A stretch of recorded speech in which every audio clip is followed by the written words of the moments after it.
Olá, meus lindos! Eu sei que eu sumi por bastante tempo, mas é que eu não fazia ideia de que meu último vídeo ia viralizar. E nesse tempo eu tava de viagem, e bom, desde que eu voltei eu não conseguia pensar em nada pra dizer. Essa coisa de sair falando adoidado na internet sem levar em consideração os efeitos naqueles para quem se diz alguma coisa é um grande erro. E isso é algo muito comum hoje em dia. Algo que veio junto com umas grandes tecnologias que a todo momento estão disseminando tudo quanto é coisa, afetando, como vocês já sabem, não só as artes, mas o comportamento das pessoas. Programas de televisão, podcasts, telejornais, canais de opinião e tantos outros conteúdos que são encontrados facilmente na internet fez com que as pessoas se achassem cheias de saberes e, por isso, ficassem cheias de si mesmas. A disseminação de informação e a possibilidade de comentar a respeito delas para o mundo fez com que as pessoas começassem a acreditar que são dotadoras de grandes conhecimentos. E isso começou, adivinha?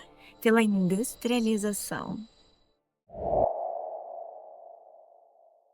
Quando as pessoas se viram forçadas a trocarem suas fazendas pela vida degradante das cidades em busca de melhores condições de vida, no ápice da Revolução Industrial, elas foram se afastando gradativamente do natural. O que antes se resumia a pastos, árvores e colheitas, agora eram apenas máquinas, olhos e engrenagens. Bombardeadas pelas novas tecnologias e a facilidade que elas lhe davam, as pessoas foram ficando cada vez desacostumadas à vida no campo. Tão legal, gente, tão retrô. A embalagem dela ser isso aqui que simula a capa do milho, sabe? Que material será que é esse? Nada, é a capa do milho mesmo.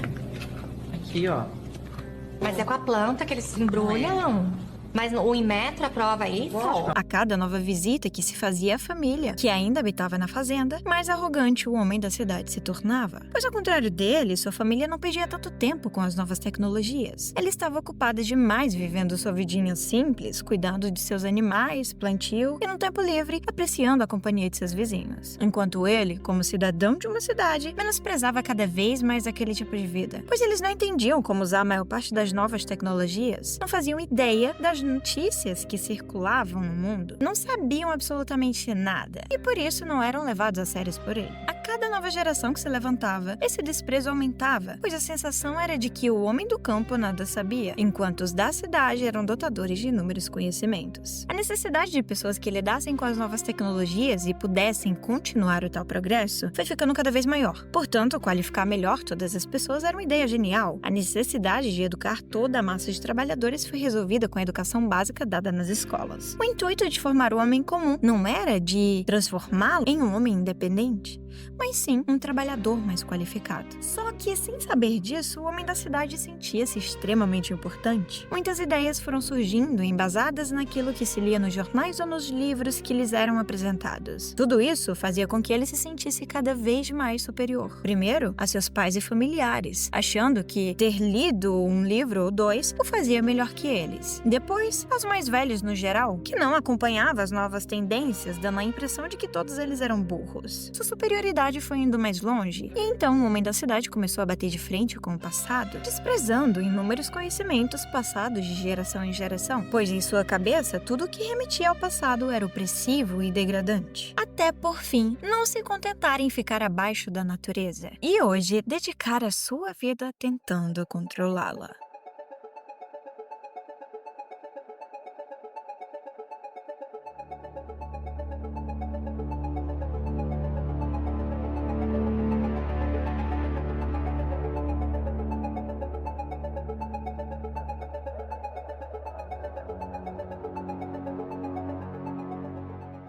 Devido à massificação de conhecimento, muitas ideias passaram a surgir e o homem da cidade ficava cada vez mais arrogante. Só a ideia de respeitar alguém com mais conhecimento que ele, como um professor, cientista ou filósofo, tendo que ouvir ao invés de falar, lhe dava calafrios. Portanto, o homem da cidade achou a solução perfeita quando ouviu sobre o conceito de igualdade. Era delicioso dizer ou ouvir que as pessoas são tão boas quanto quaisquer outras. Ele teve a brilhante ideia de disseminar essa informação como um tipo de reparador de justiça. Assim, não precisaria respeitar alguém que tinha mais conhecimento que ele. humilde. Agora, ele falava em nível de igualdade com um professor, doutor ou idoso, como se tivesse a mesma carga de conhecimento e vivência deles. Se todos são iguais, ele nunca mais precisaria ficar abaixo de ninguém. Foi assim que o homem da cidade transformou as escolas em centros sociais de aprimoramento da personalidade e as faculdades em fóruns democráticos, onde professores vivem com medo de seus alunos, sendo um tipo de mediador. E ninguém está errado em falar como se soubesse mais que ele. Muitas opiniões surgiam a respeito das coisas, e o homem da cidade não queria estar errado. Afinal, discutir com pessoas com muito mais conhecimento não era fácil. Quase sempre ele era refutado por sua nítida falta de conhecimento. Isso corroía seu sagrado ego. Para resolver esse problema, ele espalhou por todos os quatro ventos que a maneira como se enxerga ou se sente perante as coisas são verdadeiras. E, portanto, a verdade deveria ser tratada com relatividade. Como todos os homens da cidade eram dotados de arrogância e ego, todos aceitaram a ideia com júbilo, e a partir dali toda opinião seria verdadeira, e o saber se tornou apenas uma questão de percepção.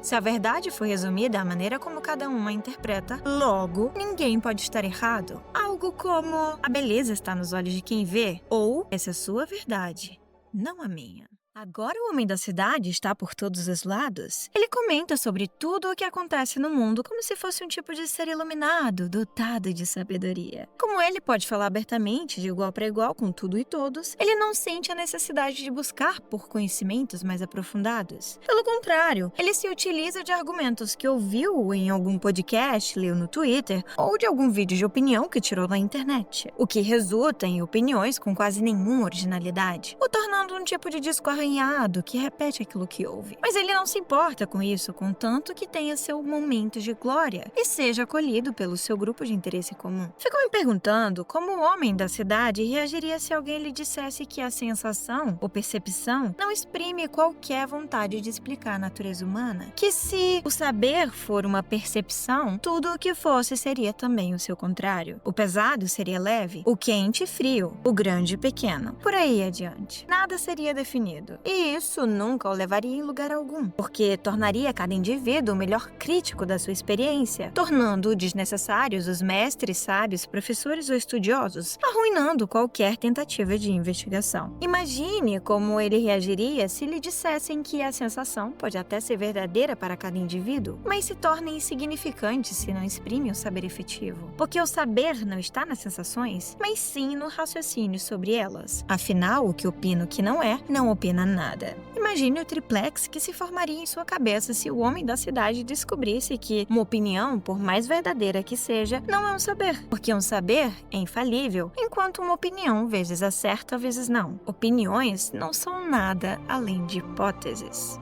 Graças ao homem da cidade, pessoas como eu podem sair na internet fazendo vídeos e falando abobrinhas, afetando uma quantidade exorbitante de pessoas sem se importar com os efeitos que nelas são causados. Pessoas como eu, que nada sabem, mas que fingem saber, que a única qualidade necessária para chamar a atenção é um discurso bonitinho e uma música que, sem perceber, já manipulou os sentimentos daqueles que ouviram. Agora todos podemos falar em posições de mestres, fingir que sabemos os significados das palavras que comumente ouvimos no dia a dia. E daí que muitos desses discursos são um tipo de Ctrl-C, Ctrl-V, não é mesmo? O importante é ouvir os aplausos do nosso lado do grupo. Ah, pois é, o nosso lado do grupo. Imagine, homem da cidade, quando eles descobrirem que é você quem fornece os dois lados da história, dando a impressão de que ambos os lados estão lutando contra o mal que quer lhes tirar a liberdade. Liberdade essa que você já nos tirou, em troca de prazeres e falsos saberes. Mas isso é segredinho nosso.